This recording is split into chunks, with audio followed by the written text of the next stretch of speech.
What's up, suppers? What's going on? It is Dives, Mr. Crockpot on Twitter. Welcome to the Suit Up podcast. Suit Up can be found on iTunes and Spotify. Hit that subscribe button, guys, if you guys are here watching us on YouTube. On tap for today, we are reacting to the Clone Wars finale. Loretto, are you ready to suit up? Let's suit up. Let's suit up. I am Iron Man. I find your lack of faith disturbing. I want you to remember the one man who beat you. The Force will be with you, always. A king's time as ruler rises and falls like the sun. I can do this all day. What's but a smile on that face? That's my secret, Captain. I'm always angry. Some men just want to watch the world burn. All right, guys, joining us today is my brother from another Yoda. Follow him on Twitter at Marcellus Durden. He is part of Movies Matrix. Check them out at Movies Matrix and moviesmatrix.com. What's going on, man? How's it going, man? Happy Monday, and may the 4th be with you and everybody listening. It's a wonderful day, and what a day to be a Star Wars fan. Lots happening, lots dropping. Yes, sir. Little fun fact. I came on this show with this hat, and I completely blew my man Loretto's mind that he had the same hat, and it's just so crazy. Where'd you get that hat, man? So right before Box Lunch became a mall thing, it was used to be exclusively at Disneyland. I think you got yours at Disney World. I got mine at Disney. It was downtown Disney next to Disneyland in Anaheim, California. That's no longer there. Now Box Lunch is found in every mall in the country, but before it was a Disneyland exclusive. So yeah, I got mine in Disney World during August in the dead heat of summer, where it's like, dude, like 120% humidity. And I got it. I found it like in one of the stores. It was like walking into Disney World. I'm like, yup. And immediately bought it. And, you know, 7 days later, my wife was like, you're still going to wear that hat? I'm like, yup. It did not leave my head for 7 straight days. It probably smelled so bad. I don't care. I don't care. Hey, this thing's thick, man. It's like a beanie. And not going to lie, that would have made a great headline. Florida man passes out due to exhaustion from Yoda hat. Yes. All right. So what are we talking about today? Oh, yeah. We're talking about the Clone Wars finale, man. Oh, man. Today we're going to talk about our favorite moments. We're going to talk about our grade of the episode. We'll talk a little bit about where we think, you know, maybe the next animated series goes. Who knows? But, man, what was one of your favorite moments of this episode? To be frank, the final shot. The final shot is perfect. The silhouette of Darth Vader in the reflection of a clone trooper helmet with Ahsoka war paint. It signified the end of the Clone Wars itself, and the end of the journey we saw start with the Clone Wars film. Anakin taking on the young Padawan Ahsoka, coming full circle and having their last spiritual moments together, because they last saw each other in the beginning of the arc, but now it's like her letting go of everything and he picking up that lightsaber in the very last moment. Yep. And looking at the 501st, a battalion that he led into battle with Ahsoka. It was so tragic and so like hauntingly beautiful at the same time. It was cinema, honestly. Like you said it before, man. This is a cinematic experience. Doesn't matter if it's animated. Doesn't matter if it's on Disney Plus, or this is a cinematic experience, and we are blessed to be seeing it. Yeah, just, you know, so much credit goes to Dave Filoni for giving us some of the best Star Wars content. And personally, I've been saying this for a long time now, for like 4 weeks in decades. So, man, just watching Darth Vader see his like reflection in Ahsoka Tano's clone trooper helmet, man. How symbolic was that moment, man? There's no dialogue within the last few minutes. You just hear, you know, Darth Vader walking up, and just for so many reasons, just gave me so many goosebumps, because it's important to remember that the Empire would not have been possible without the clones. And I'm just so happy that the show remembered to the core what it is. This is the Clone Wars. It's not a show about Anakin. It's not a show about, Obi-Wan Kenobi or Palpatine. This show, To the Bones, was about the clones and their relationships with others. And I just love how Darth Vader is looking at the helmet, and in that scenario, like, that was like a holy shit moment where, yes, Anakin was just as big of a pawn as all of those clone troopers were that started the Galactic Empire. And that was just a incredible ending for me. No words. The ominous score by Kevin Kiner. It was just, I can't think of a better ending. What about you? Well, to be fair, up until that final moments, the episode was a little bit anticlimactic in a sense, because I was hoping more would happen, but instead we kind of just see them finish up where they left off from Shattered. But after watching it again, it rhymes like poetry, like old Papa George Lucas would say. The entire 4-episode arc flows together beautifully. In episode 9, we see Anakin give Ahsoka the lightsabers back, and it's the last time they physically see each other. And then going into this last shot, it's a spiritual farewell to Ahsoka, holding her lightsaber and acknowledging the end of their journey, the end of their time together. It's beautiful. If you just watch those 4 episodes, it flows perfectly, and I hope one day we get a supercut of these 4 episodes the same way we started this, because the Clone Wars film was essentially episodes spliced together. So, and it's just also a kind of a touch into Darth Vader's madness as well, because if you think that last scene there, I think that was the last ounce of Darth Vader having some sense of hope that Ahsoka Tano was alive. She survived the crash. Maybe he could bring her to the dark side. Because you think of Anakin, you think, this guy had no family. His father figure, Obi-Wan, tried to kill him. He was a huge part of his family, only family being killed. And, I thought it was, very, very clear that, Darth Vader picking up and lighting up Ahsoka's lightsaber was the end of him. That was his last grip of control. He's never had control his whole life.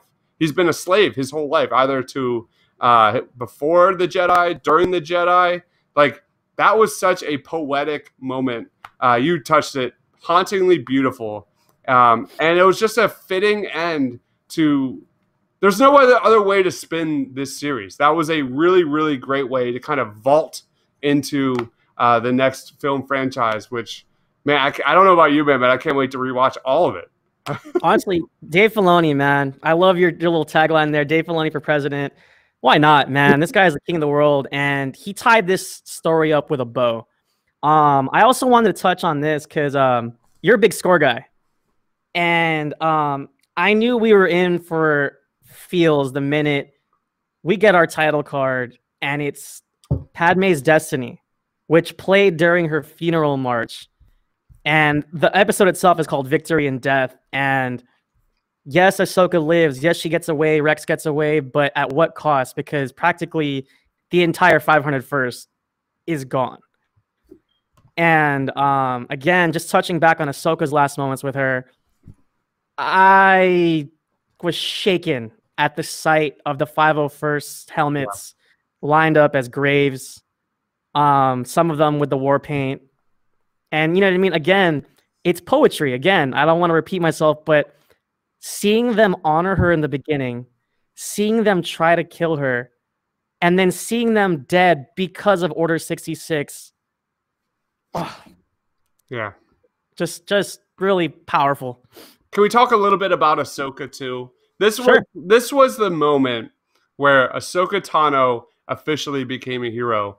You know, she had an entire army of clone troopers ready to save her, fight for her, you know, behind her back 100%.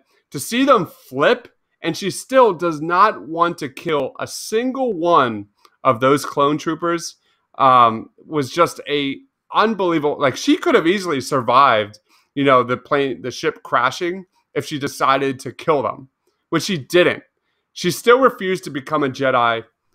But if there was any episode that, officially labeled her as a hero, it was this one. That was just a heroic moment to say, no, I know it's just out of your control. That was I'm amazing. glad you brought that up, because that's actually probably one of my favorite sequences in the film, in the episode.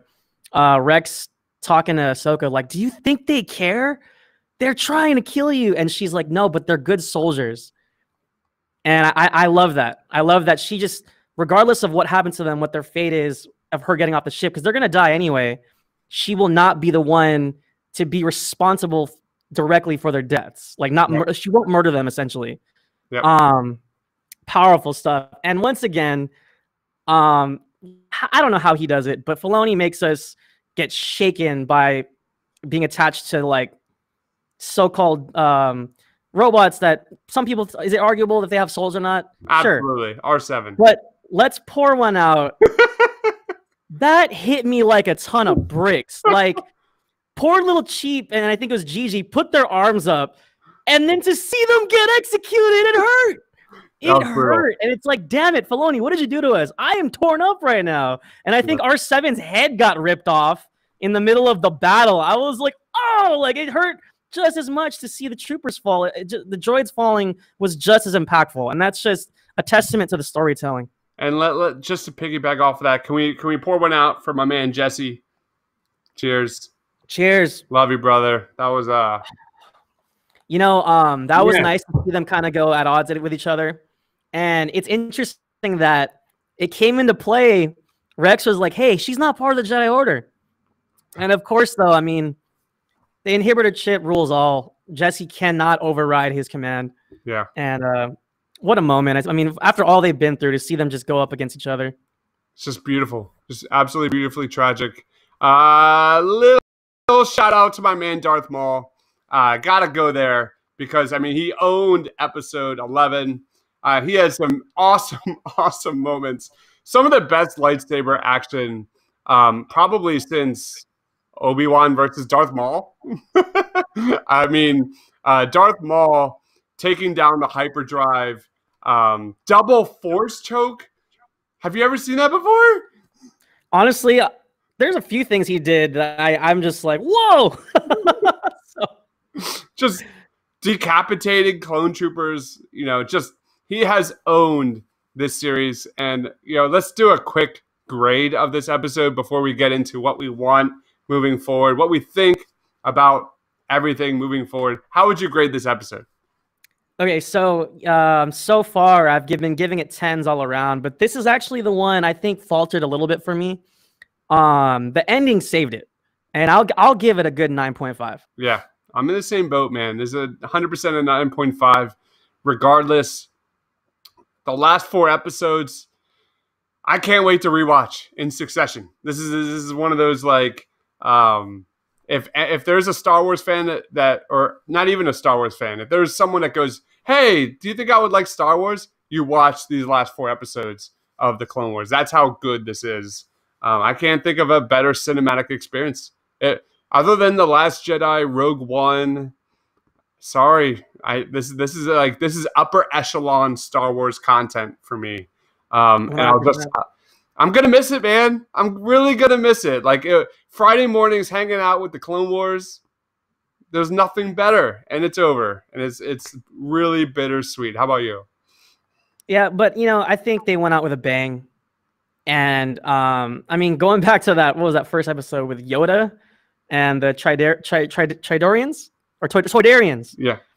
Fast forwarding all the way till now, just an amazing piece of work, like weaving in and out of all these characters, and shouts out to all the previous Clone Wars characters that weren't in this episode, but there was so many good ones, like Cad Bane, Ventress, the Night Sisters.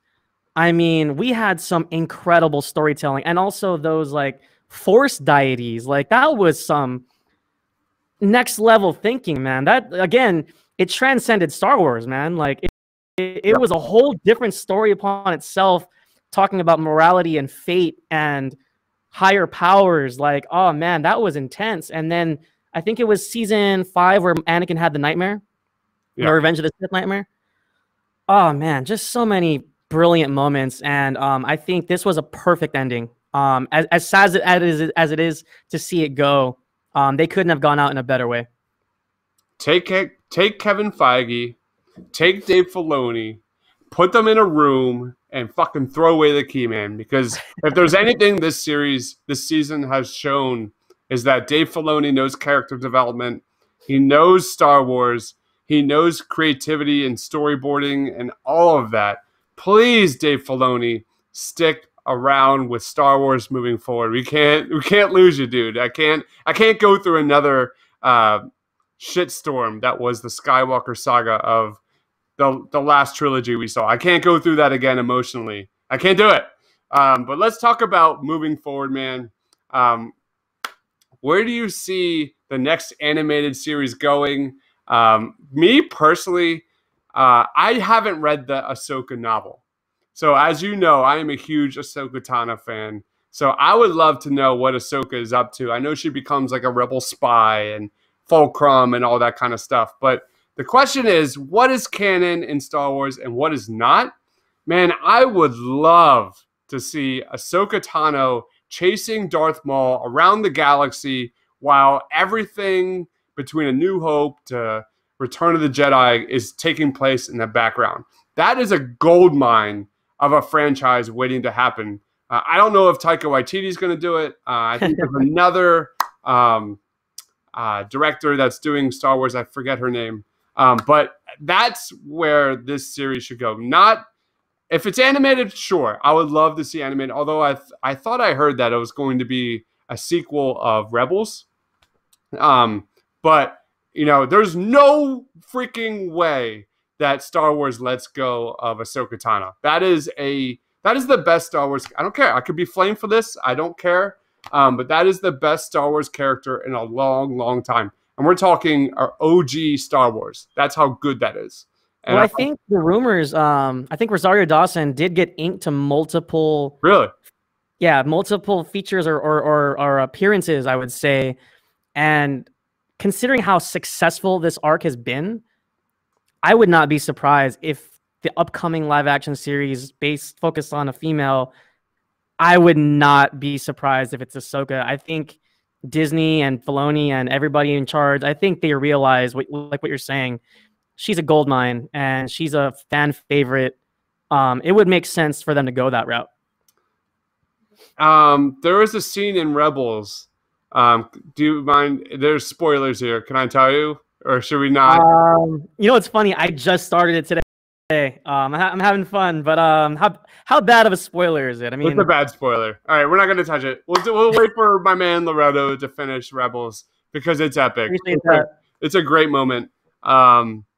So the question is, what is canon and what is not? Is Rebels canon?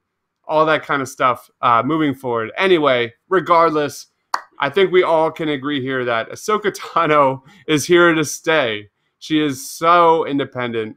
To her bones, she is the best character Star Wars has produced in a long, long time. Any final thoughts, man? I think between Friday and today, it's been a whirlwind of emotions. I mean, I kept telling myself after the first time I saw Revenge of the Sith, I kept telling myself, whew, I don't know if I want to do that again.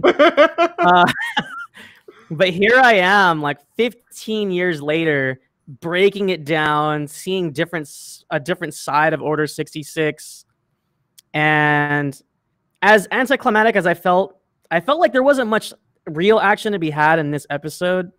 Again, I had to view it as a whole. And when I do it that way, you know, if there was no title breaks, if there was no credit scenes, if this just flowed, I think I would have been a lot more satisfied with where I was in terms of the storytelling for Ahsoka and Rex. But in hindsight, just looking at it that way anyway, it was a very justified ending. And I'm happy that, you know, it wasn't upsetting. It was satisfying. And like I said, my favorite moment was that final shot. It was beautiful. It signified the end, not only the end of the show, but the actual end of the Clone Wars, which is the title of the show. And I thought that was beautiful. Hey, man. That is Loretto. Follow him on Twitter at Marcellus Durden. Check out Movies Matrix on Twitter at Movies Matrix and moviesmatrix.com. For Loretto, for myself, thanks for watching, guys. May the 4th be with you. I am Iron Man. I find your lack of faith disturbing. I want you to remember the one man who beat you. The Force will be with you. Always. A king's time as ruler rises and falls like the sun. I can do this all day. What's but a smile on that face? That's my secret, Captain. I'm always open. Some men just want to watch the